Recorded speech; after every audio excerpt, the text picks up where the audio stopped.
Tahukah kamu semenjak kapan Halaqah Al-Azhar dimulai dan bagaimanakah sistem pembelajaran Halaqah ini?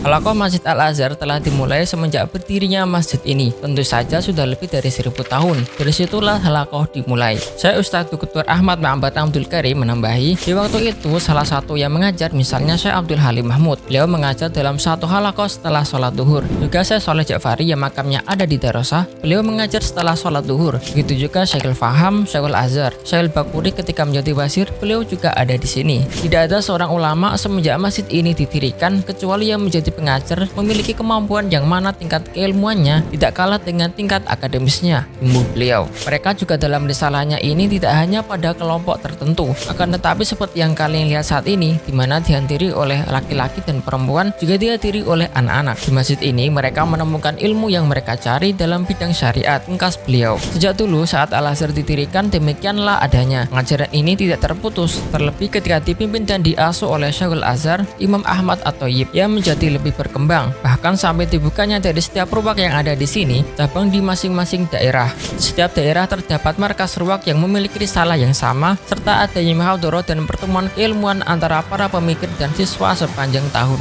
Lantas bagaimanakah sistem halaqah di Masjid Al-Azhar? Saya Ustadz Dr. Ahmad Ma'bad Abdul Karim memaparkan, halaqah merupakan metode dalam mengajarkan ilmu sejak dahulu ketika Rasulullah SAW mengajar kepada umatnya. Dalam hadis disebutkan bahwa orang-orang yang duduk di samping Rasulullah SAW membentuk halaqah seperti 2/3 lingkaran. Ini dinamakan halaqah. Seperti halnya yang dilakukan Rasulullah SAW, halaqah-halaqah juga dibentuk di masjid ini. Lantas setiap kelompok siswa membuat halaqah di sekeliling salah seorang guru yang menjelaskan kepada mereka. Ada kalanya dengan kitab tertentu atau pelajaran tertentu. Dalam setiap minggunya terdapat pelajaran dalam seluruh bidang ilmu, sehingga pelajaran dan halaqah tersebut terus berlangsung di masjid ini selama 1 tahun tanpa terputus. Imbuh beliau. Para siswa juga mengikutinya dan diikuti juga oleh mereka yang ingin memperjelas hal-hal dalam agama, mereka yang memiliki suatu permasalahan yang ingin dipecahkan, dan mereka yang memiliki pertanyaan yang ingin mendapatkan jawabannya. Pungkas beliau. Dalam halaqah tersebut,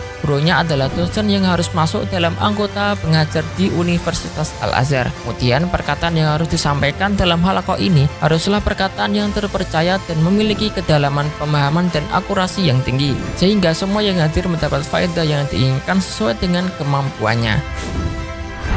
Nah, itulah secara halaqah dan sistem pembelajaran di Masjid Al-Azhar. Jika kalian suka dengan video ini, masuk benar support channel ini dengan cara like, subscribe, and share ke teman-teman kalian. Untuk saya Karin Awi, ma'assalam.